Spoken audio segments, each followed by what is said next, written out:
all the way from Russia.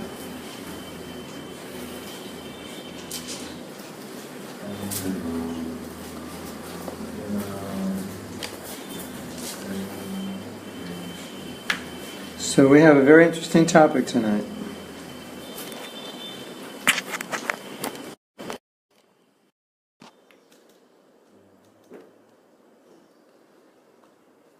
I don't think the Russian devotees know, because usually Sulalita is told and then she sends out a message.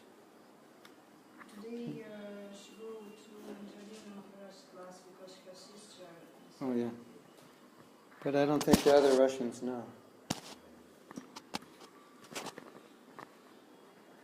Krishna, Krishna, Hare Hare,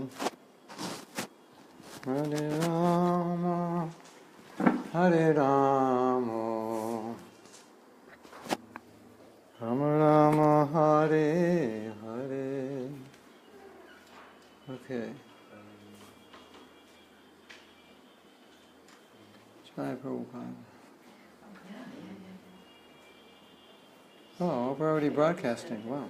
Okay, so we're doing a class on integrity. This is maybe the 8th class, number 8 or 9. And when we started, we had we did many things about integrity, and then one aspect of integrity was self-awareness. And we only did one class on it. I was intending to do many classes on self-awareness. And we went into other areas which were important. And then I wanted to come back to that, and I was planning to do one thing, which we're not doing. And then this morning I was thinking about this topic which interests me a lot, which is fanaticism. And fanaticism, not necessarily religious, just what it is in general, and how it affects religion and religious people, and how it affects us. And I'm going to need your help. Because what I thought we could do is kind of, in self-reflection, see how we may have some fanaticism that may be detrimental to our bhakti. Is that okay? So, are you ready? This is being broadcast on Facebook. You want to tell all your friends around the world? So, I have a dictionary definition of fanaticism. And I have several definitions, and of course Prabhupada's definition. Fanaticism occurs when someone is unwilling or unable to accept a differing point of view. So these definitions are not all-inclusive. This is an aspect of fanaticism. But fanaticism also means someone who's enthusiastic. So it may be good, it may be bad, it depends. But this first definition is the negative definition, right? You're really into something, and it may be true, but you're intolerant of anyone who's not into it. And that intolerance can manifest in various ways, up to the point of murder, mass revolution, mass killing. Okay. Another definition, anger at those who disagree with you, taken so far that there's a desire to stop or even harm the dissenters. And so one of the Latin meanings of fanaticism is madness. So that's the definition of madness. It's an interesting root, huh? Madness. Fanaticism is madness. Excessive intolerance of opposing views. Okay. Fanaticism and fanatic come from the Latin adverb fanatice. Enthusiastic, ecstatic, raging, fanatical, furious.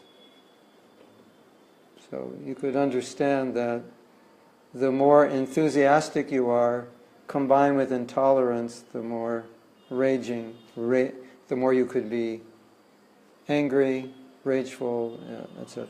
Does that make sense? So the enthusiasm is good, but the intolerance creates a problem. You understand? Okay.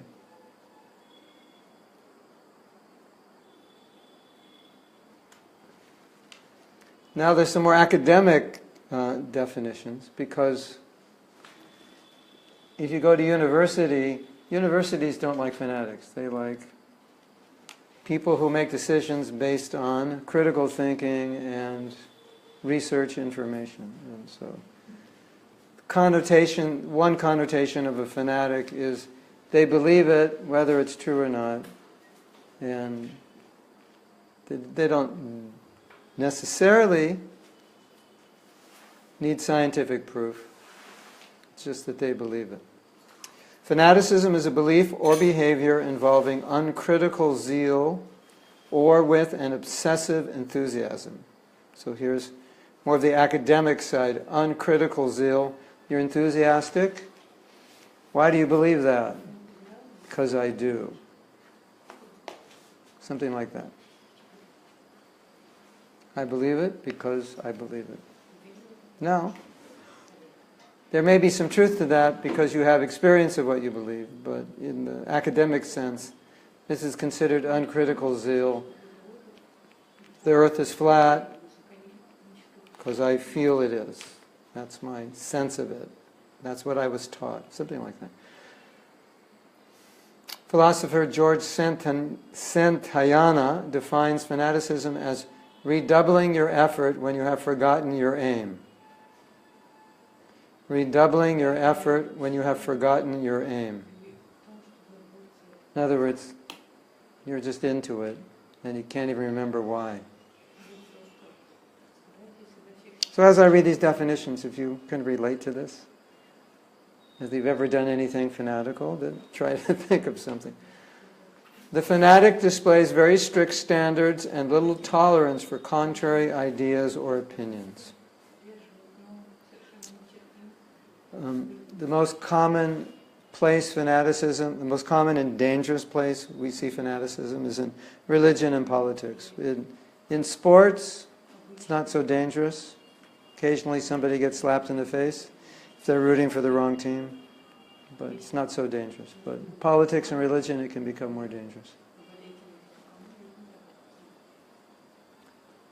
Tonu Leitzar, I don't know who that is, has defined the term fanaticism as the pursuit or defense of something in an extreme and passionate way that goes beyond normality. Religious fanaticism is defined by blind faith, the persecution of dissents, and the absence of reality. In other words, the way they present it, you don't have proof of something, and if someone doesn't agree with you, they may become persecuted. I mean, that's religious fanaticism as its extreme.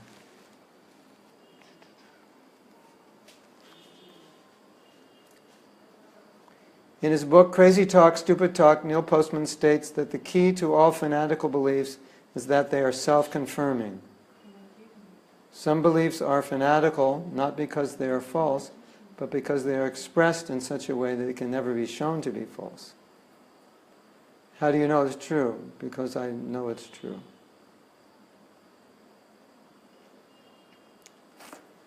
And I can't prove that to be false.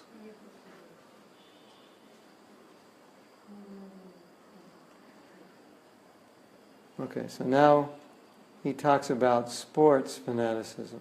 The behavior of a fan with overwhelming enthusiasm for a given subject is differentiated from the behavior of a fanatic by the fanatic's violation of prevailing social norms. So here, this description of a fanatic is not only are they intolerant, but they're somewhat abnormal socially. Though the fan's behavior may be judged as odd or eccentric, it does not violate such norms. A fanatic differs from a crank in that a crank... Too fast? A crank is, I'll explain it, it's defined as a person who holds a position or opinion which is so far from the norm it appears to be ludicrous. Like, maybe, like, the example here is believing the earth is flat.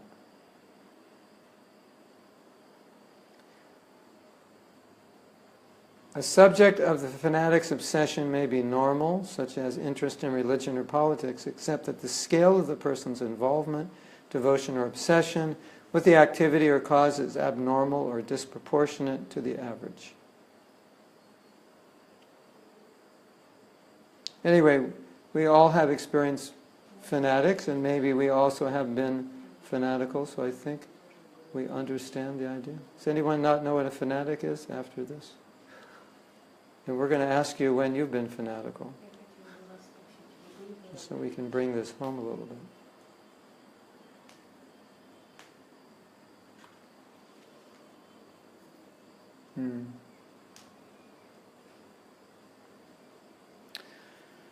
So now we get to the psychology of fanaticism and religion and politics, and what's being said here is it's not what they believe that makes them fanatics, but how they believe it. They have the final word, no need to consider further evidence, no need to even wonder or doubt themselves. No, they just believe it. You can't convince them otherwise, and they'll never agree with you. Fanaticism is considered by psychologists to be an addiction, in the sense that you can do it so much it affects the other aspects of your life. But they consider religious or political fanaticism dangerous, where other kinds of fanaticism not dangerous, like sports. By being overly focused on one thing, one life loses balance. What they're saying, like an addiction, it's consuming your life, so fanaticism can consume you so much that the rest of your life is neglected. Okay. Now, the last statement is kind of interesting. Fanaticism gives people something to hate. Hare Krishna. So if you need to hate somebody, become a fanatic. I think a lot of people become religious because they hate people. It's a way they can oppose them. Not devotees, but anyway. Okay, let's read Prabhupada's definition. I just wanted to read those definitions to give you an idea. Prabhupada's famous statement, religion without philosophy is sentiment or sometimes fanaticism, while philosophy without religion is mental speculation. Religion without philosophy is sentiment. It's just a belief which has no philosophical, logical basis. So, sentiment means, what does sentiment mean? This is how I feel. I've been indoctrinated to believe it. And Prabhupada's saying, sometimes fanaticism. So if you have religion without philosophy, it can become fanatical. Meaning everyone's going to hell but you. Something like that.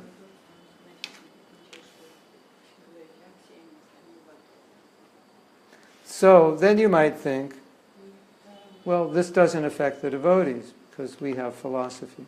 And the reason that I picked this topic is because in my experience, any fanaticism that exists in the Hare Krishna movement is not because we lack philosophy, it's because we lack understanding of the philosophy.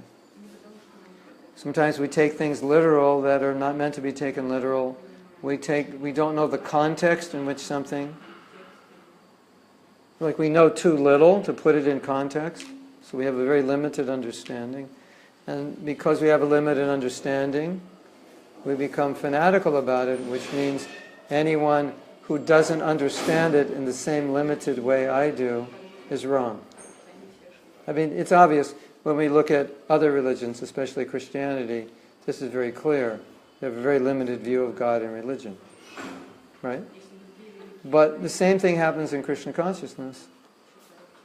When you have a limited understanding philosophically, you take something at face value, which is not meant to be taken at face value, but it's meant to be taken within a context of a body of knowledge, and also a body of experience. of sadhus and devotees. And the greatest degree of fanaticism in the Hare Krishna movement was in the beginning, when we had the least knowledge and the least experience. And sometimes when I tell devotees today things we did in those days, they actually can't believe we did it. To them, it sounds like I'm making it up. But to us, because of the lack of information and also the lack of life experience and maturity, because of all those limitations, we would do crazy things. And I would say become,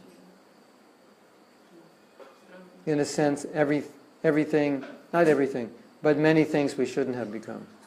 Or sometimes worse than we were before we were devotees.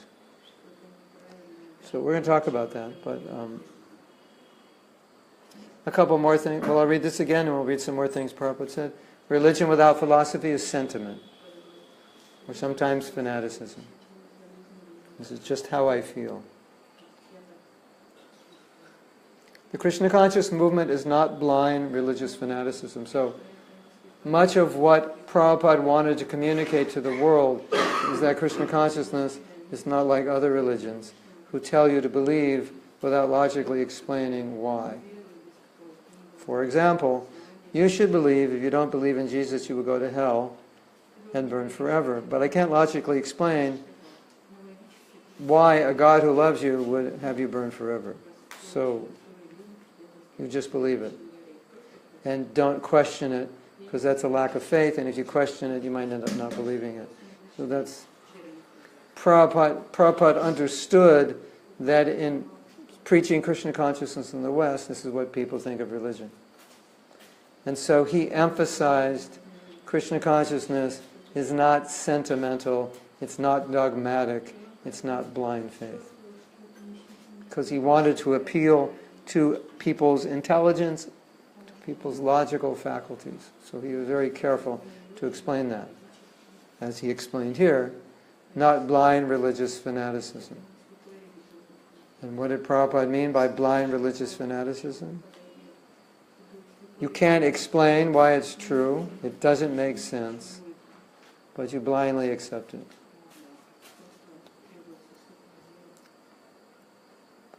Now, this morning, I was having fun, and I Googled atheistic fanaticism. But the only thing that I got was atheist discussion, how they're not fanatics, and how people who think they are fanatics are fanatics. And it's not about belief, it's about science. Science. Or no, they didn't use the word science, they used the word logic. It's not about belief, it's about logic. No, they said it's not about faith, it's about logic, which makes absolutely no sense because you can't be without faith. They will say to us, you haven't seen God, so He doesn't exist. And our belief that He doesn't exist has nothing to do with faith. So this doesn't, from our perspective, it doesn't make sense. Anyway, I was trying to understand more about the psychology of fanaticism. So that's all. The atheists didn't want to admit that they have the same quote-unquote religious faith and fervor and fanaticism as religious people. And it was funny to read it because if you didn't know they were atheists, it sounded like they were Christians, the discussion they had. Anyway, it was interesting. This is another statement of Prabhupada. Why should one be a fanatic? If one has got a brain, one has got logic, why should he be a fanatic? Fanatic means dull-headed rascal. In other words, you can understand things. For example, I was on morning walks with Prabhupada. He would say something that nobody would say. He would question something that nobody would question. Then he would turn to us and say, why isn't anybody questioning this? So that's what Prabhupada means by dull-headed rascal. They're not questioning things which obviously should be questioned. They're not questioning things which are wrong, obviously wrong. Or a person who would think a little bit about it would see through it, see the fallacy and the logic. So that's what he means. If you have a brain, if you use your logic, then you're not going to be a fanatic, but Prabhupada's juxtaposing intelligence to fanaticism. If you understand things, you won't be sentimental or fanatical, but you'll be logical. So now Prabhupada's juxtaposing logic to fanaticism. So if you're a fanatic, you're not logical. Right? By the way, I finished the PowerPoint. I took what you did, added to it a little. Forgot to tell you, because I misplaced your email address. Send me an email again. Because I had it on the paper, anyway. Prabhupada says, the Shastras enjoin that before we take a guru, we study him carefully to find out whether we can surrender to him. We should not accept a guru suddenly out of fanaticism. That is very dangerous. The guru should also study the person who wants to become a disciple to see if he is fit. That is the way a relationship is established between the guru and disciple. Everything is provided, but we must take up the process seriously. Then we can be trained to become a bona fide disciple. In other words, sometimes, like Prabhupada would often say, not everyone who wears a turban, has long hair and a beard is a guru. Because in India, everyone who dresses like a sadhu is respected, because that's the culture. You just don't question it, because that would be dangerous. Because what if they actually are a sadhu? But Prabhupada's saying, but you can judge who a sadhu is if you know what a sadhu is, so you shouldn't fanatically accept someone as a sadhu who isn't. So there's very popular sadhu, so-called sadhu, very popular sadhu in India now. And I saw an interview with him, and they said, what were you doing before you became a guru? He said, I was a chicken farmer. I was a businessman, I had a chicken farm. And where do you get your knowledge? Did you study Bhagavad Gita? He said, no, I never read Bhagavad Gita.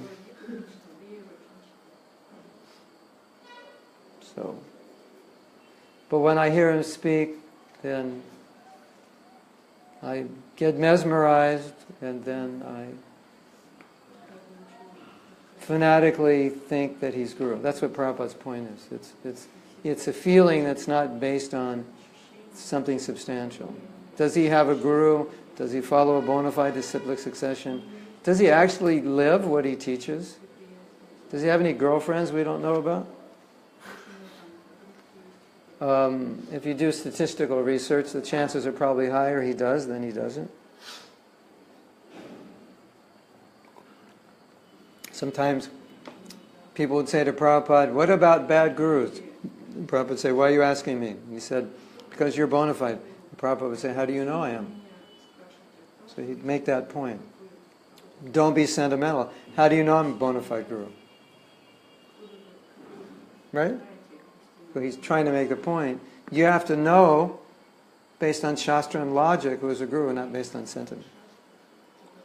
And then Prabhupada would say, there were so many gurus that came to America and cheated you. And you're supposed to be intelligent Americans.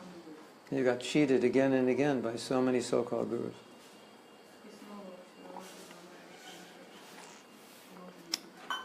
There used to be this billboard on the way to Mayapur, I don't know, or on the way back from Mayapur. And it really, it made me laugh and it made me scream at the same time. There's a picture of this guru, and the background is purple. He's got, he's got the turban, the beard, and he's got like a purple cape, and then Photoshop like light coming out of him, and the big smile and the hand up. So it was like everything about it was bogus, Madison Avenue, I have friends, they're all doctors, and when they were in school, they used to talk amongst themselves and said, maybe we should drop out and become gurus because we'll make more money. Because gurus in India make more money than doctors.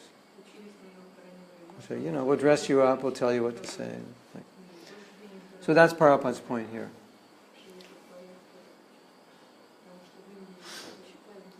It is not a sectarian religious sentiment or fanaticism. It is not that. It is a science, social science, political science, cultural science. Everything is there. Again, same point. Right? Not sectarian religious sentiment or fanaticism. You know, imagine there was no religious fanaticism and all religious groups could work together. The world would be better, don't you think? Like, it doesn't matter that we don't agree, just we agree on enough that together we can make the world better. Where there's fanaticism, there's sectarianism. Right? Like in the Hare Krishna movement, more so in the earlier days than now, but it's always there, you have what are known as fanatical brahmacharis. Fanatical brahmachari is against two things. Who knows the two things? Well, maybe they're against more than two, but the two main things they're against. Who knows? Women is one, and what men do with women, that's the other one. So, many temples in the past, even in the recent past, it would create factions, because brahmacharis would think grihastas are just working all day and enjoying, and they didn't have a good feeling about them. And the grihastas looked at the brahmacharis and kind of thought they were irresponsible and lazy, because they kind of just, middle of the day they're tired, just take rest. They go on Sankirtan at 10 o'clock or 11 or 12, or, you go to work, you have to get there on time, and you can't fall asleep. So the brahmacharis are lazy. So there's a faction. Right? That's so Prabhupada's saying fanaticism creates factions because fanaticism is intolerance of other views, and fanaticism means we're better. We had a temple in America years ago, and they thought they were basically the only real Hare Krishna temple. And they once came to do Sankirtan in our city, and we had made arrangements with different public areas run by the city, like the zoo and other places, to be able to distribute, and we had certain agreements, how many people would go, where they would stand, the hours they would go, and so forth. So this group came in, and we told them, you can't do this, we have this agreement. And they said, who cares for you? And they just came in and broke all the rules and got us in trouble. So fanatics think that they're better than everybody, and they don't have to listen to anybody. Right? What do you know? Yes? In Russia, in one city now, two yatras. One yatra is brahmachari and one yatra is Really? They're meeting very, very well. They're what? They can't get along? No, maybe if some ISKCON group came, they will meeting. Say that again? They, what, fight for him? I don't know. Oh. Mataji. Okay, yeah. All right. Okay. We have practical examples. Okay.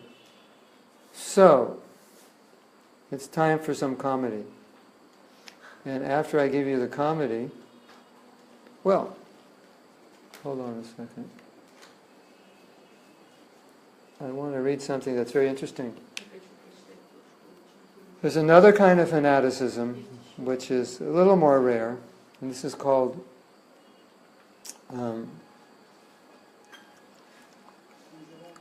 fanaticism which is deviation. Within Gaudiya Vaishnavism, where there's a deviation, Prabhupada called that fanaticism. In other words, there are certain mantras, Radhe Sham, Bhaja, Nitai Gaur Radhe Sham, Bhaja Hare Krishna, and mantras like that. Prabhupada, he explained how these are not bona fide, and then he said that those who chant them are fanatics. So again, it's not something which isn't based on knowledge or disciplic succession, and it's religious. It's called fanaticism. Like for example, for us as Prabhupada disciples, we see things going on today that never went on in Prabhupada's time. So our first thought is, this is fanaticism. Not that the person's fanatical, but it's fanaticism in the sense that we're not supposed to do this, or it's not necessary, or someone has made it a ritual or a rule or a law, which it isn't, and it never was, and it never was meant to be. So that's just kind of how we, on a gut, instinctive level, take it. This is fanatical. Why are they doing this? In and of itself, it's not fanatical, but from this perspective, it's fanatical. It's a deviation, right? Let's say, for example, well, you saw in Kirtan Mela, there were some rules and regulations, some restrictions. Those restrictions were based on how kirtans were in Prabhupada's time, and it changed a little bit, right? So naturally, as Prabhupada disciples, that's kind of how we take it. So there are many groups, Sahaji groups, and they have many very interesting ideas which are not bona fide, and interesting mantras which we have been asked not to chant, and therefore Prabhupada is saying they're fanatics. So let me read this. The advanced devotee who has actually realized the transcendental features of the Lord will not commit the mistake of creating rasa bhas. Rasa bhas means, how do we explain this in this regard? Like there's certain mantras of Krishna's names which are glorifying Krishna in relationship to his devotees. But sometimes when you mix different relationships, it's called rasa bhas. It's like mixing oil and water. So some mantras are not, they mix various relationships that shouldn't go together in the same mantra. That's what Prabhupada's referring to here. He says, commit the mistake of creating rasa bhas by using one name for another. Because of the influence of Kali Yuga, there is much rasa bhas in the name of extravagance and liberal-mindedness. Such fanaticism is not very much appreciated by pure devotees. Like Vasudeva Nandana, the son of Vasudeva, that's not bona fide. Prabhupada said even Devaki Nandana is not bona fide. Jasoda Nandan is bona fide. Now you may not understand why it is or isn't, but according to rasa, it's not bona fide, and Prabhupada is saying here it is fanaticism. Because again, it's a deviation. Okay, so now we're going to have fun. We are going to describe Hare Krishna fanatics. These are actually jokes, but most of these are things devotees have done. Actually, I had more, and they seem to have disappeared. I guess Krishna didn't want me to read them all. Okay. Okay, these are funny, but some of these are true. What is a Hare Krishna fanatic? You think that any preaching method that wasn't used in the 70s is Maya. You will only eat pizza if it is made from a chapati, paneer, and tomato chutney. When informed of a major catastrophic world event such as the destruction of the World Trade Center or the tsunami in Southeast Asia, your response to the carnages, it's because they all ate meat. Actually, this is your theme for the Sunday feast lecture you enthusiastically give in the temple room after these events. So, these are meant to be funny, but there's truth to them. So now, I thought we could do a little introspection of how we may be fanatical personally in an unhealthy way. Taking again into the understanding that fanaticism means you don't have the complete understanding of something and you're very convinced about what you're convinced about with a lack of complete knowledge. Like a 16-year-old, basically. You know, a 16-year-old, they think they know everything, right? Yeah. Yes? When you're 16, you know everything, right? So it's something like 16-year-old Krishna consciousness. I know everything. Because I don't know everything, I think I know everything, because I have limitations of what I know. Right? So who can think of an example that either has gone on in the past or is going on now? Or what possibly you might come to mind as something that you're fanatical about that you shouldn't be? Well, let me say this before we go further. One of the mistakes that I've noticed that devotees make is they understand something, or they develop a practice that works for themselves, and they think it's globally true, and they try to force it on everybody else. Like this, I get up at 2, it's changed my life. If you're not getting up at 2, basically you're in complete Maya, and you'll probably never go back to Krishna for another 100 lives. Something like that. Right? Or whatever the issue is, whatever side of an issue you're on. Because it works for you, that means it works for everybody. That's a kind of fanaticism.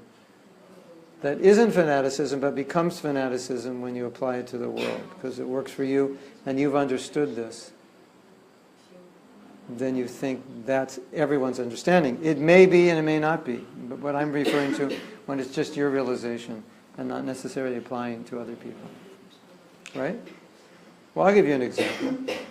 When we were coming back from Sankirtan about 35 years ago, we pulled up to the temple, and there were many devotees doing service.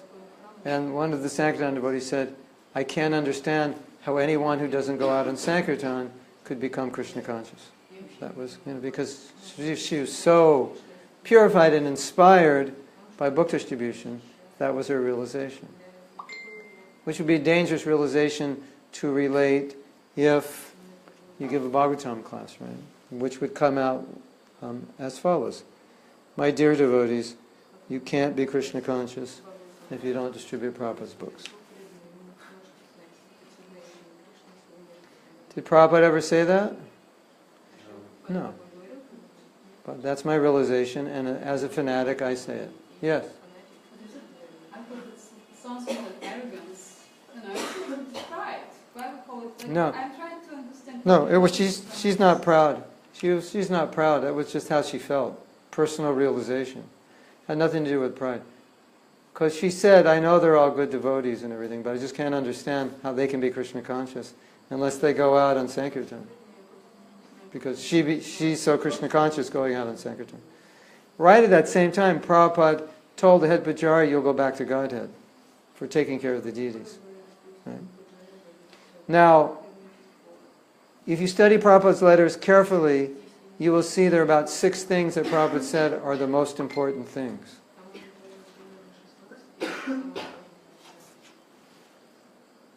If I only had an iPhone, I could turn all these people off. But this phone won't. I'm so depressed. There are like 5, 6 things that Prabhupada said are the most important. So, you could become fanatic about any one of those, right? Because Prabhupada said this is the most important. If you didn't know, he said the other 5 things. See, I have this to be online, so I can't turn it off. And no, people want to talk to me while I give class. Hare Krishna. Maybe if I turn the volume off, I won't hear it.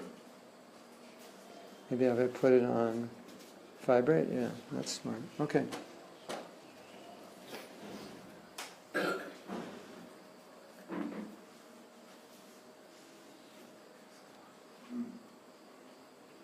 Okay, can someone give me an example they have experience of? Seeing others or their own, in their own selves? Or may possibly be something that you want to question? That's fanatical. Now, okay, I have to say another thing. there's a fine line between being strict and fanatical. Because I can be very, very strict myself, but if I think that's the universal principle for the whole world, that's a problem. And there's another thing that I think many of us don't understand.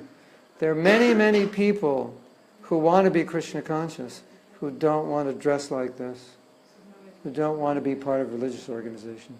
And right now in ISKCON, we're not getting those people because we think this is the only way to do it, right? There's so many of them out there, and they're going elsewhere. Yes? Perhaps when I'm only speaking personally, and maybe not, but you go to a temple situation, nice Sunday feast, and there's 45 people there for the arati on a Sunday afternoon. Mm-hmm. But there's 500 people turn up for prasad. So I guess it's bordering on fanaticism. I've been guilty myself to think, they're missing such the opportunity, they're just coming for prasad. You kind of, even don't use words, but there's a little disdain, mental disdain towards the other 400 who don't bother even entering the temple. Yeah. Must be a really bad lecture and a really good prasadam. Generally speaking, everything is very, very good. But it seems like it's almost a social scene, more than just for the spiritual content. Yeah, that's there. I don't know if that's fanaticism or... On their part or on your part? On my part. Bordering on it, I suspect. Yeah, maybe. Just that you wish that they would participate. Yeah. That's the feeling. Yeah. That's not, yeah. If that's the worst fanaticism we have, we're doing pretty good.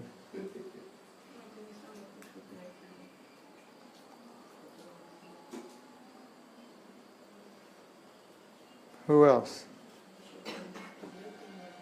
When I was in Vrindavan now, for quite some time I had to share the kitchen with someone. And it was Pujari, and about kitchen standards there are many different opinions amongst the devotees. But it was even worse because this lady, she wasn't even a devotee, and she was sick and she didn't understand anything.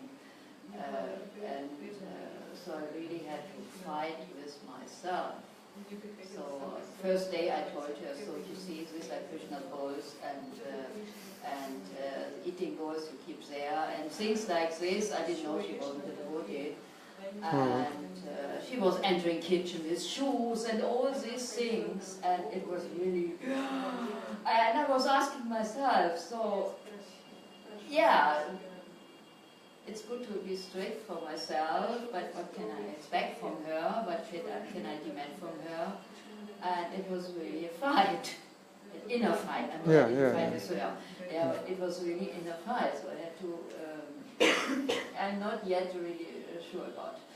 Well, there is a statement where Prabhupada said, be strict with yourself and lenient with others, which is kind of interesting because you could say, or you might think, if I'm lenient with myself, I could be lenient with others. If I'm strict with myself, I would tend to be strict with others. That's how naturally we would think psychologically. Like if I can forgive myself, I can forgive others. Can't forgive myself, I can't forgive others. Prabhupada turned it around. I think Prabhupada turned it around because he didn't want us to be lenient. He didn't want us to be lazy and casual. He wanted us to be strict. And he wanted us to be kind and compassionate and understanding. And that's how I saw that Prabhupada taught us to deal with everybody. Like I don't know if you know that conversation, but a similar situation to what you were in, and a devotee was discussing with Prabhupada, and Prabhupada said, just a few years ago you were like them. Right, yeah, exactly. That's exactly what I thought 20 years ago. Something like this, I would have thought this lady, she is a little bit crazy or something. I mean, I kept my cow down there and I used it, put it in the soap and everything, but it was an interesting experience. Yeah. So we have to learn how to maintain principles, but at the same time not be so rigid with ourselves that we become intolerant, which is a possibility. Because austerity can make the heart hard. Yeah. Right? So there's a balance there. How to be strict and sweet and compassionate. Some people say fanaticism is a lack of compassion. Lack of what? Compassion. Yeah. I thought it's also bad preaching. Yeah. If she gets this impression from the Hare Krishnas, if I would have talked to her about all the Hare Krishna kitchen rules, she would have said, they're crazy. Yeah, that's true. My experience with a lot of fanaticism is it also has roots in just immaturity in general. And that's kind of maybe the way young people process things, so they naturally become fanatical. Sometimes fanaticism also is rooted in your own weakness, that you have to overcompensate by fanaticism, because if you don't, you're afraid you're going to fall on the other side. So better you hate women than be nice, because by hating them, you think you'll be detached. By being nice, you may become attached. Right? Yes. I have two stories. One just happened with my husband on Facebook. One of our friends, he started to glorify some Buddhist cafe or restaurant in Gold Coast in Australia. And it just happened that we went to the lecture of one Maharaj here who was saying that Srila Prabhupada said we shouldn't go to non-Buddhist restaurant. Right. So my husband just happened to express, just describe the words, because it's true. In Gold Coast where we live, there are heaps of devotees restaurants. Yeah. There's no need. You're not like you're on a travel when you don't have anywhere to eat and you go to vegetarian restaurant. No, you're just going there really to just enjoy Thai or Buddhist food. Enjoy a certain taste. Certain taste, Asian food. Non-prasad. Yeah, non-prasad. So he happened to write this, mention it. My God, we were Purely just imparting the lecture through me, instrumentally. He was offender, And fanatic. suddenly I was labelled all over Facebook as the biggest thing. Okay, this is really good. Because now, no. This is really good. Because, well, all right. One thing that happens in our movement is, if you actually teach what Prabhupada said, you might be labeled a fanatic, right? So, like in this case, and this is, like, you get up at 4 o'clock every morning. Oh my God, you're a fanatic. You don't eat in restaurants. Oh my God, you're a fanatic, right? On and on and on, and then you go to all the letters and purports where Prabhupada said, don't eat in restaurants, get up at 4, and so on. So, no, I'm not really a fanatic, I'm just trying to follow my spiritual master. But the other side of that reality is, what you experienced is the reality, that there are many people who practice Krishna consciousness who are not fanatics, quote unquote, who don't want to be, and who feel that following Prabhupada that strictly is fanaticism, or they don't relate to it. So that's a reality. It's just a reality. I'm not promoting it, but it's just, I think that the strictness of Prabhupada is maybe something that not everybody wants. And then it's looked at as fanaticism. Now, I was giving class last time I gave class, a couple of months ago, and I read a very heavy purport about entanglement in the material world due to sex. It was really heavy. Really heavy, right? So I asked the devotees, do you think this purport is heavy? And they said, yeah. They all kind of said, yeah, it's heavy. I mean, they weren't overly emotional about it, but they acknowledged it was heavy. So then there were a lot of God brothers. And I said, during Prabhupada's time, when we read this purport, did we think it's heavy? And all of them said, no, we didn't think it was heavy. So things have changed. What was just considered normal, this is just how it is now considered heavy. Now, if you analyze Prabhupada's heavy statements, really all they are is they're just describing the way the world is. They're not heavy per se, it's just this is how it is. Like, that was a heavy class, what did he say? He said we're all going to die. Oh, are we not going to die? No, but it was heavy to hear it. Why is it heavy to hear it? Because, what? It's true and we're trying to avoid it. So, that's one thing we have to notice about Prabhupada's instructions. When they're heavy, usually, most of the time, they're not really heavy. It's just, this is how it is. This is what life... The 405 freeway is jammed. There's a traffic jam. It's going to take 3 hours to go 10 miles. Oh, that's heavy. Why did you have to say that? No, just so you know not to get on it. That's all. That's what Prabhupada's doing. And then the other thing that Prabhupada's doing is he knows how to get us out of the material world, so he's telling us. And then some people think that's fanatic. No, it's just that's the road out of here. You can't go this way and you can't go that way. You have to go that way. If you go this way, that's okay. You'll just come back, get another body until you understand it's that way. Does that make sense? So it's not fanatical, it's just how it is. When it becomes fanatical is you put people down who can't follow it. Or these people are demons, or there's something wrong with them. That's fanaticism. Right? Does that make sense?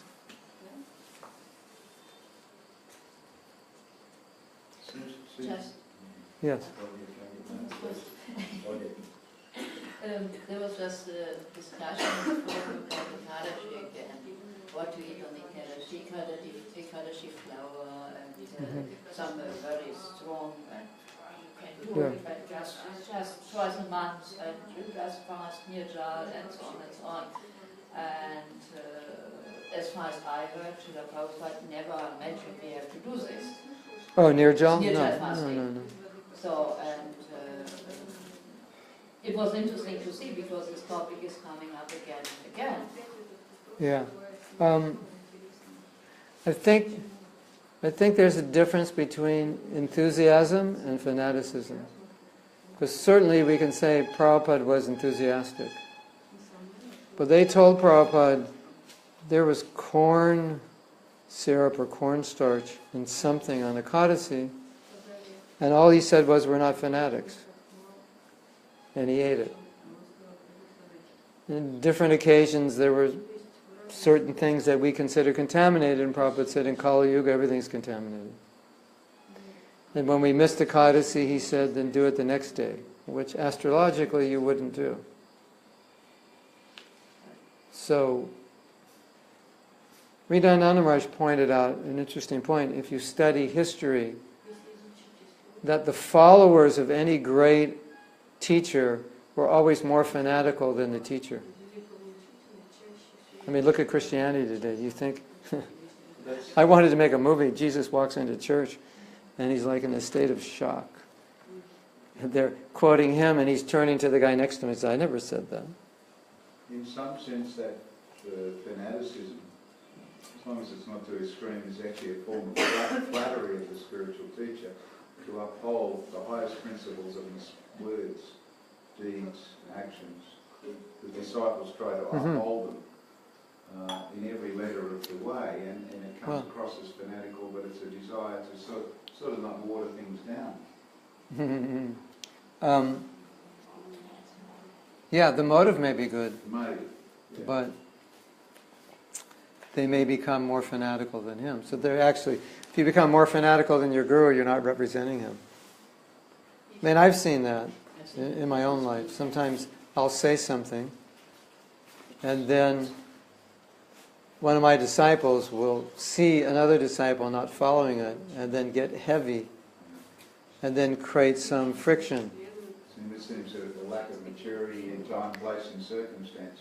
Yeah, I mean, and it's done out of devotion, but yeah, maybe some lack of maturity. But Prabhupada definitely was strict but not fanatical. So someone is asking here, is being steady and fixed fanatic? Well, it's the positive side of fanaticism, the enthusiasm, without the negative, as long as there's no negative side, yeah. So Prabhupada was certainly strict, but not fanatical. And he could explain everything that we were doing, why we were doing it. But there's a story, pardon for the interruption, there's a story of a devotee who walked into the restaurant, the supermarket in the country, and offered everything on the shelves. I mean, you'd have to say that's fanaticism in the extreme. And then he started shoplifting. And he accused the people trying to charge for the products as thieves because it's all Krishna's property. yeah, that's a good example. I can go in the store and steal because it all belongs to Krishna. That was very common in early days. Everyone, and like everyone who's not a devotee is horrible. And the connotation is I'm not horrible because I'm a devotee. Even though I might be horrible. Even though I might do horrible things, I'm not horrible because I'm a devotee. You had some? Yes. I wanted to add something. Just recently, I see more and more devotees, they're trying to preach against using milk products. That's what my question was like. So that this is, we doing ahimsa and that we Okay. felt so badly, so This we is use this type of meat, but then... This is a good question. Father, he was asking for love. That's a good question. So this would be a good discussion for fanaticism. Milk products. Well, I can tell you one thing for sure. Unless the milk comes from an Indian cow, I can't digest it. Because I was just in Australia drinking A2 milk, and no problem. If it's not A2, I get sick. So, I'll give you my theory. What's called milk is not milk. So that's one thing. Just for opening discussion. What we may call milk is not actually milk. So Ayurveda glorifies milk. And milk is causing people to become sick because it's not the milk that they're... Yeah. So, you could say it would be fanatical not to take milk. You could say it's fanatical to take milk. That's not protected. You could argue it either way, right? And in all my discussions with many senior devotees, there's definitely no consensus on this. That some very senior devotees are absolutely against taking milk unless the cow's protected. Of course, you have to offer Krishna milk, and some are against not using any milk. So I think it's an individual choice. But the mistake then would be to call another person a fanatic for taking either side. There are good arguments on both sides. Now, problem is Prabhupada's not here to ask. But we did tell Prabhupada there was fish oil in the milk that we were getting, and it was being donated, and he said everything in Kali Yuga is contaminated, and he took the milk himself. For what that's worth.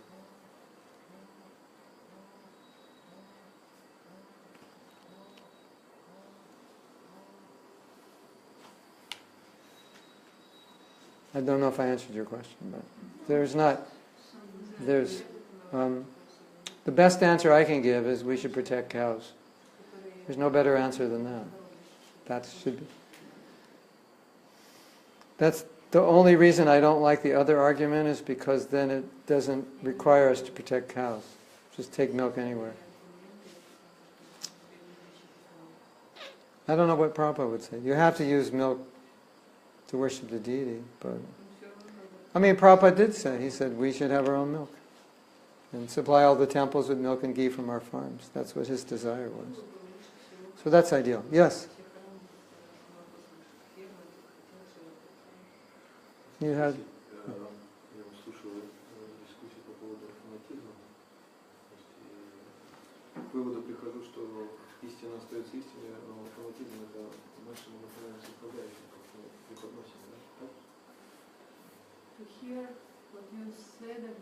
fanaticals, Prabhu understood that the truth exists, but our comprehension of Yeah, this maybe, truth yeah, may vary yeah. till fanaticism. Like let's say, Shastra says woman is a cause of bondage, Женщина это причина прав. right? You've read that? About, can't miss it. Не забудь. So if women are a cause of bondage, I should hate women, То есть надо ненавидеть женщин, если они причина. because they're the cause of bondage. And I should hate anything that takes me away from Krishna.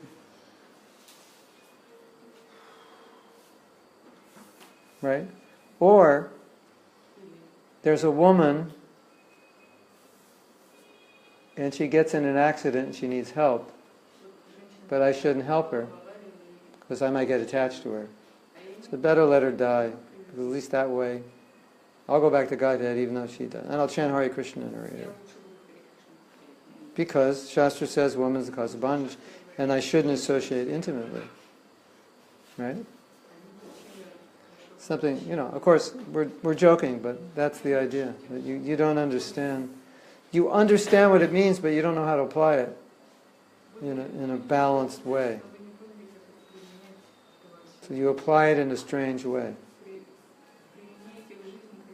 And if you get enough devotees applying things in a strange way, the only people that will join the Hare Krishna movement are strange people who will also apply it in a strange way. And reasonable people will not join. Right? You've seen that? Yeah.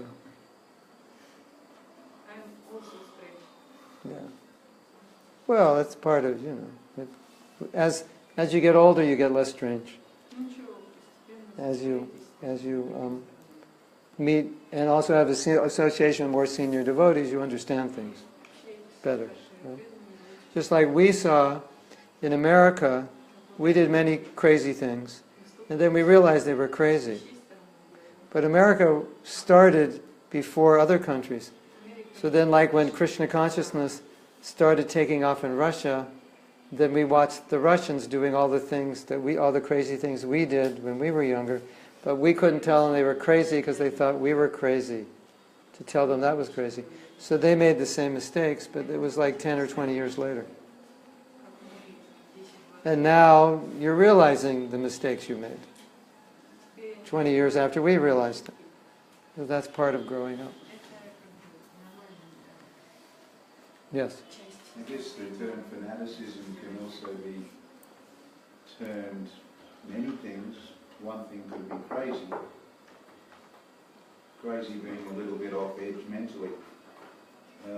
Yeah, it could be. One senior devotee said to me that if a person is not expert in a few areas in Krishna consciousness, at least aiming to become expert in a few areas, if he picks one particular area and carries that through 30, 40, 50 years, the senior devotee, your godbrother, told me, a respected godbrother told me, this can be termed verging on crazy, or a little bit fanatic, or because it's out of balance. And only preach about that one line. And Oh yeah. many facets. Oh yeah. Okay, this is a good point, because we were in the definitions. We were reading this definition that fanaticism can be like an addiction to one thing and put you out of balance because that's your only focus. So, I think for some devotees, they're very successful because they're focused. So, I think the connotation is, it's not bad to be focused, it's just bad to be so focused that nothing else is important, or you can't understand it or relate to it. You can't relate to people who do those things. Or don't adopt your... Yeah, because then it creates factions, and that was one of the definitions of fanaticism. It causes factions, and that's the biggest problem that I've seen in our movement, that fanaticism causes factions, because I believe this and you believe that, and we can't accommodate each other. And I can support it with verses and purports, and you can support yours with verses and purports. But I think because we're tolerant, we're taught to be tolerant, that we compensate compensate and we allow this sort of levels of fanaticism to exist for long periods of time? Because some people will be fanatical and they won't go away. But it's not a problem if they acknowledge that another person also is valid. Like there can be two ways of dealing with the same thing. To acknowledge someone else is valid then would temper their fanaticism. Yeah, to make because them- that's the meaning of fanaticism, that you can't acknowledge it. Can't That's the acknowledge. problem. It's not the problem that he's focused. Let's say he's focused on book distribution. To him, that's everything. But he understands all the things Prabhupada wanted. And that person, if he were a leader and fanatical, that would be a problem. If he's a leader and he focuses on book distribution, but he understands the needs of the grihastas, the need for school, for farms and all these things, there's no problem. And he can still be fanatical about book distribution. And I think many of our best leaders were. They really pushed book distribution, but simultaneously they were pushing everything. It's when that's all you push and nothing's important, then you run into problems. You've also seen the attrition from that sort of fanaticism. Yeah. Yeah, fanaticism will cause attrition. And the other problem I see with fanaticism is it attracts fanatical people. You know? You're like, some guy's on the street yelling, you're going to go to hell. Now, who's going to be attracted to that? Only people that are very fanatical and could see themselves on the street yelling at other people. And angry people. This is one preacher. The guy is, it's hard to believe he's serious, but it's just all hate. He preaches the Bible. He says, I don't care if you like me, I don't care what you think, I don't, you know. If you want to turn off the channel now, go ahead, go to hell, I don't care. So, who's that going to attract? People like him.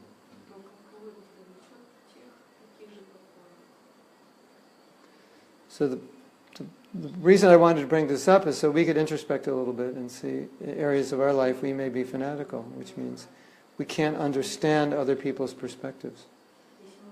Or we don't want to understand. Or, now the problem is, if you don't understand, how will you understand that you don't understand? Like you read something and Prabhupada said and you think, I got it, I understand. And then you talk to a senior devotee and he says, well, that's not exactly the proper understanding. Or you understand it, but the way you think it should be applied is not correct. And how will you know that unless you discuss it with someone in a superior position? So that's part of the problem. Sometimes we're a fanatic and we don't know it until, 10 years later we realize it. Right? Yes? You realized it? We were all fanatics. When we were young, we were all fanatics. Right? Or perhaps the result achieved from the fanaticism was generally accepted by the peers and the leaders. Yeah. Because the results were actually quite good. Mm-hmm. That you were going around it in a way that was really not inclusive and all encompassing of a group mentality. Yeah, well, like Prabhupada said, the ends justifies the means. So we didn't understand mature application of that. So that to us meant you could do anything if you get a result. Well, there was that line by Prabhupada, by hook or by crook, which people used Yeah. for anything. Yeah, yeah. Out of context, generally. Yeah. That's been a problem. It led to a lot of dishonest activity. That's for sure. That's one of the big problems, that fanaticism led to dishonesty. And it also led to not taking care of devotees. Just pushing.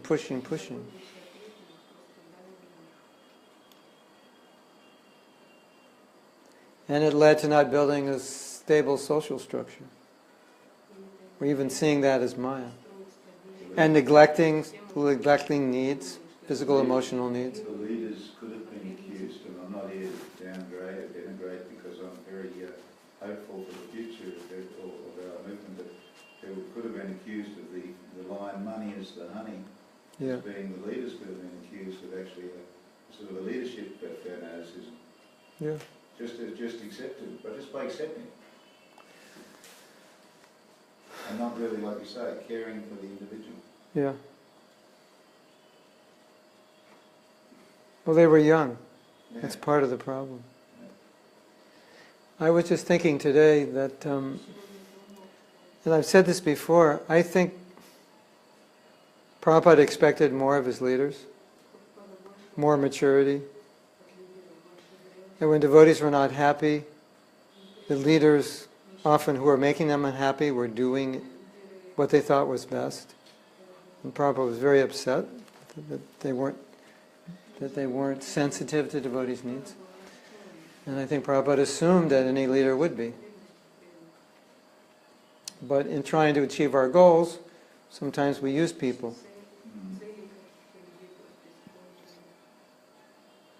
And we weren't sensitive to how people felt, and we often thought that how they felt was just a manifestation of their Maya, so we wouldn't pay attention to it. Sentimentalism or something. Yeah. Yes? How long does it take for Vaishnava qualities to manifest? You know what I mean? Like compassion. Because, you know, if we have all these troubles, like difficulty socializing with people in social skills, if we have difficulty with that, then it means we haven't fully developed Vaishnava qualities. Yeah. That's another interesting discussion. My short answer would be 1 second or 1,000,000 lifetimes. Depends. Prabhupada said something a bit alarming and astonishing. He said, even advanced devotees sometimes don't get along. So it seems to indicate that sometimes becoming advanced is not enough. You actually have to develop as a person emotionally. Like you could become advanced, but materially not be, I don't know what the word is. Just say, let's say not be mature. Not be mature enough or not be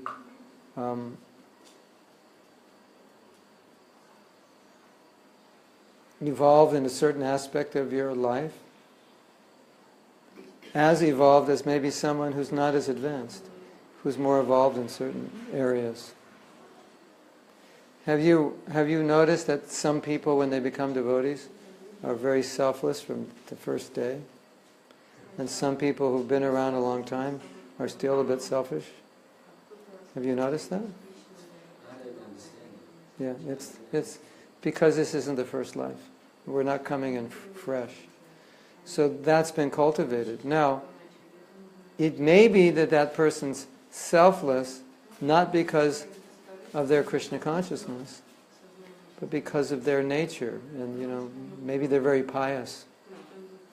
So for many, many lifetimes of piety, they've done service. And they come into this world and they're very selfless.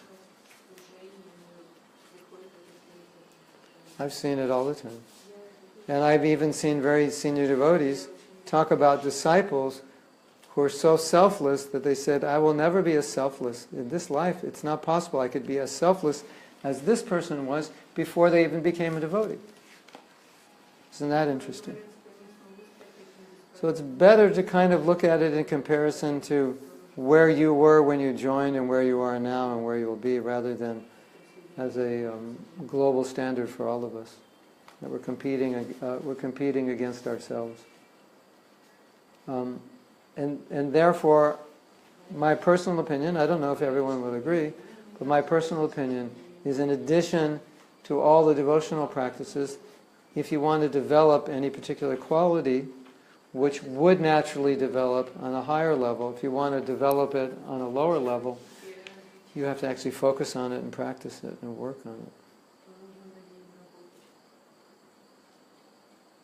it. Like you can be more sense-controlled, you could be more disciplined, you could be more compassionate, kind, selfless, if you actually work on it. And so you can develop it earlier than it would naturally manifest. And we're all starting with different samskars, different impressions. So some are ahead in some areas and behind in others.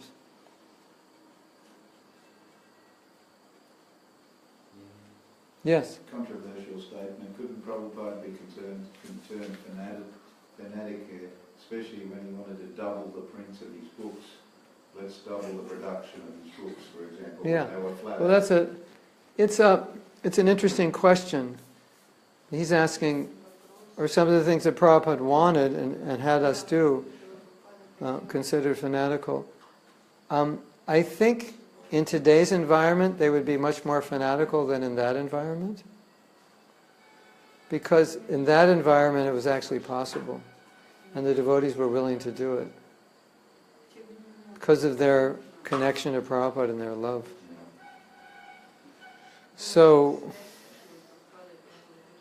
but I think without that environment, with Prabhupada being personally present, I mean, I could be wrong, this is my experience though, to ask devotees to do certain things today that were done then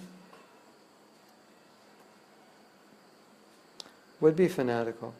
One of the first things that I noticed after Prabhupada left is that it was much more difficult for disciples to surrender to their gurus as we surrender to Prabhupada. Because we're not Prabhupada. And I was just with one of my godbrothers in Australia, and we were talking about this, and he said, don't ever expect that your disciples will serve you like you serve Prabhupada. So I think that's, Prabhupada could say, okay, we're going to do this, and then empower us to do it, and give his devotion and make it happen. So in that sense, it's not fanatical.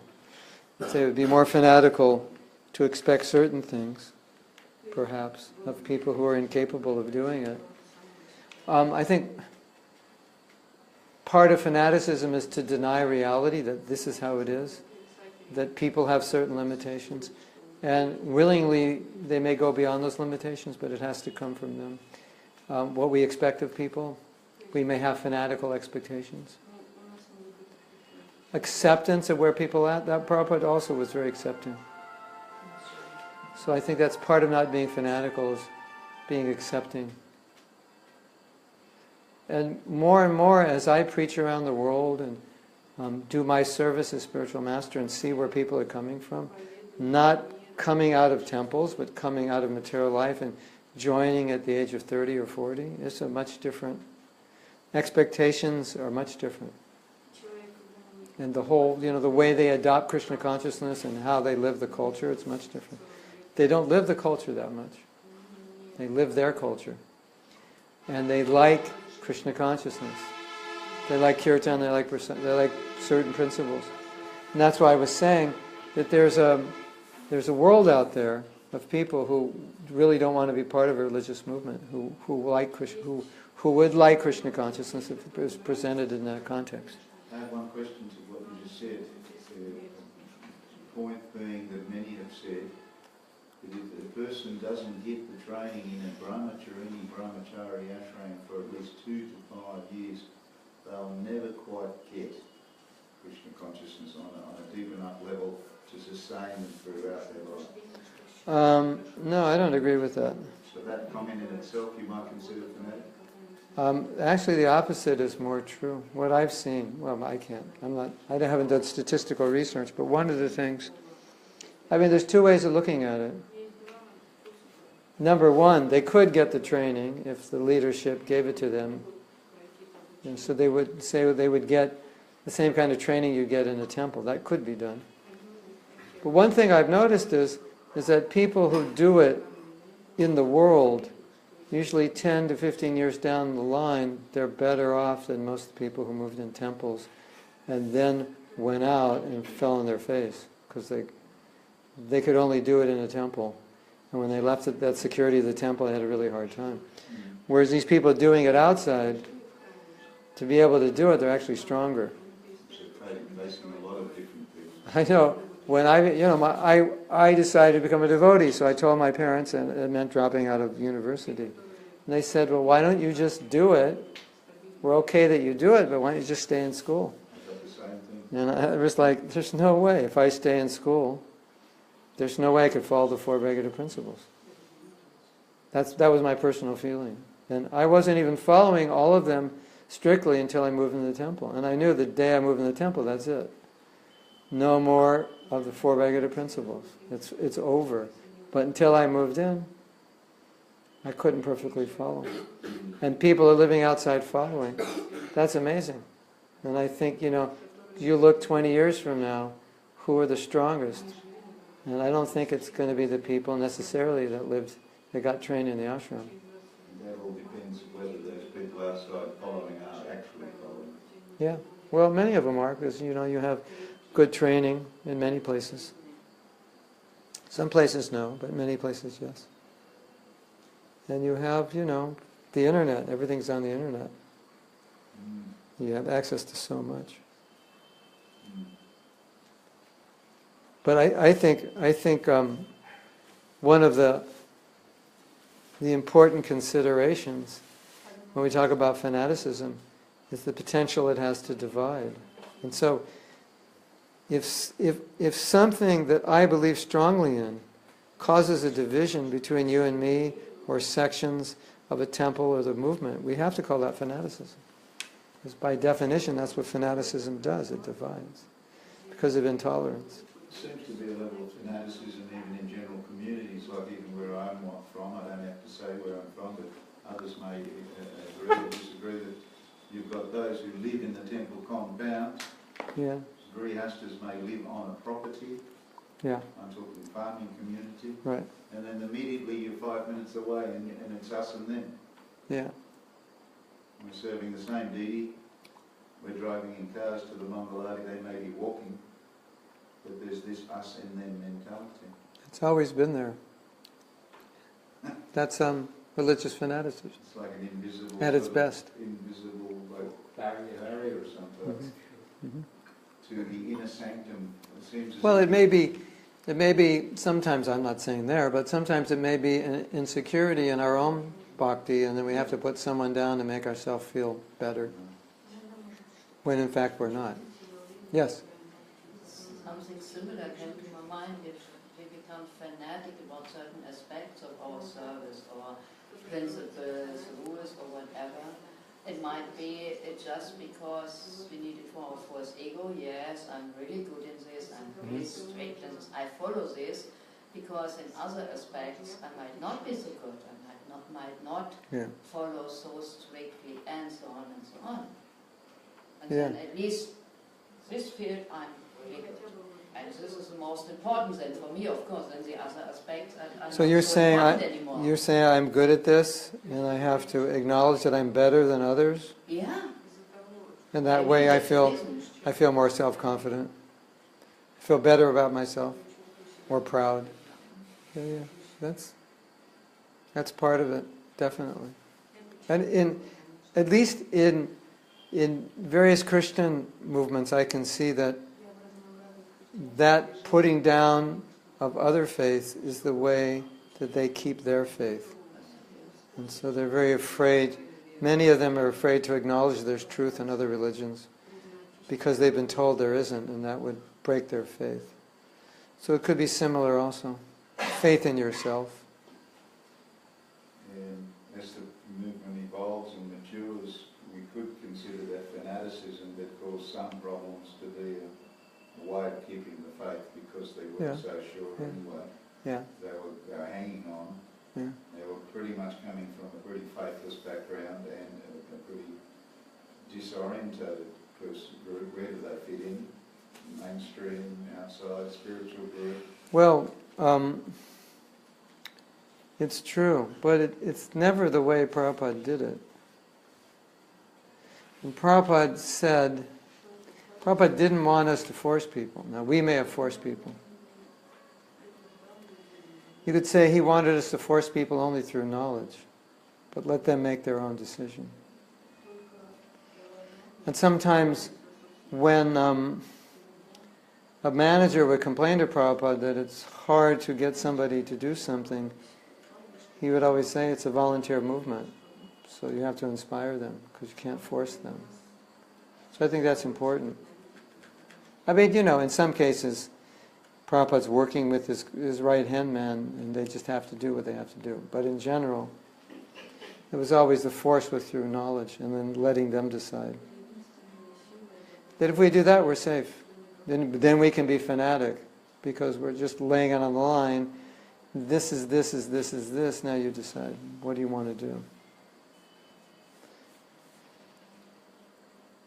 How do you mean then we could be fanatic? After giving the Siddhanta. No, we can't. We won't be fanatic. We Yeah. won't be. Well, that protects us from being fanatic. We're just giving knowledge, and they're deciding how they use it. And we're detached enough to let them use it. That's a Brahminical approach.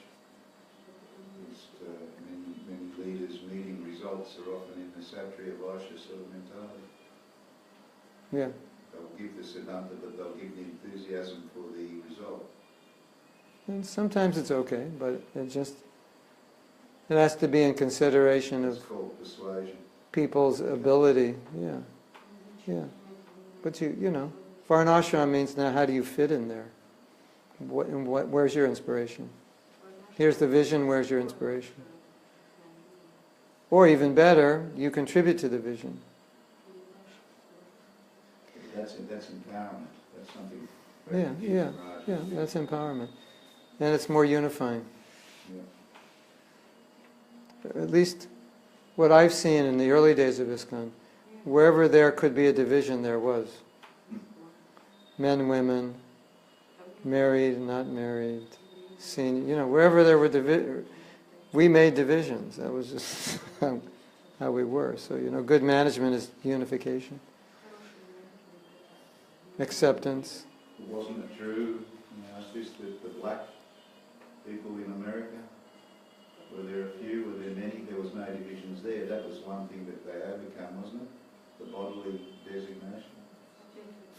You say men and women, External. that's bodily, but what about the black... In ISKCON or outside? in ISKCON America in the early days? Were they given a fair go? Yeah. Yeah, so there was men and women.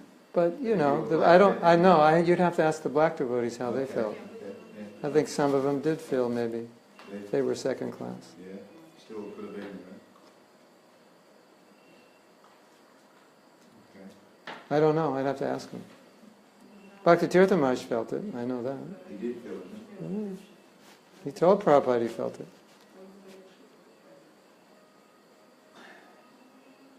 Prabhupada said, you have to push but not break, because we're not paying people. So then how do you motivate them? There's got to be some motivation there, but not to the point where they're resistant. Fanaticism would be, okay, you have to do this because this is Prabhupada's desire, and if you don't do it, something's wrong with you. As opposed to, this is what we want to do, can you do it? How do you fit in? Where's your inspiration?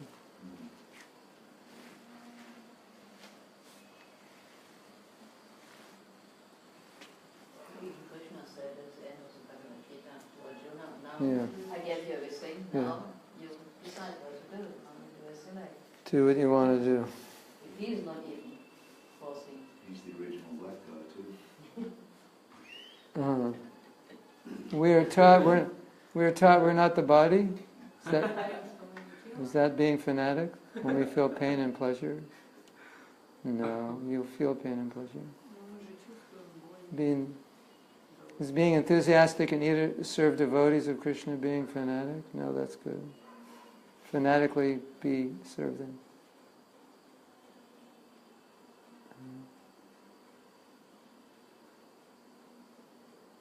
Jesus walks into a church. I guess that's a joke. Oh yeah, that's what I was saying, yeah. My movie, Jesus walks into a church. And he's like, I never said that. Chanting in the evenings is more convenient. Is there any norm belief to have the rounds completed in the morning only? Morning is better, but do it whenever you can. I'm a fanatic. I like chanting early in the morning. But you see, if you say, I fanatically do something, that could be very positive, right? It could be really positive, as long as I don't make other people feel bad. It's positive.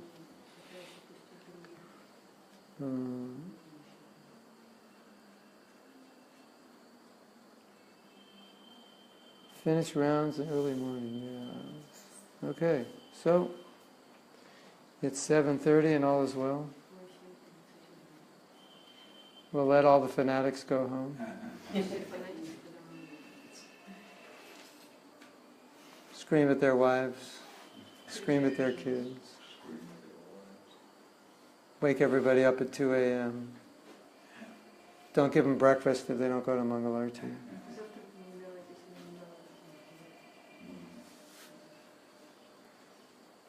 Did you make all those CDs? Which one? I'm sure you did. You Which made ones? CDs. Which ones? There's one CD was the best with Mahatma Prabhu. Yeah, it must have been me. I don't think we have it here. I have it at home. Okay. Thank you all. We'll see you tomorrow night. I think that's enough for fanaticism. We'll go back into self-reflection tomorrow. Jai. Okay. I have to write an article on this to explain it more. It's like, we need more examples. Just put it there. Hare Krishna.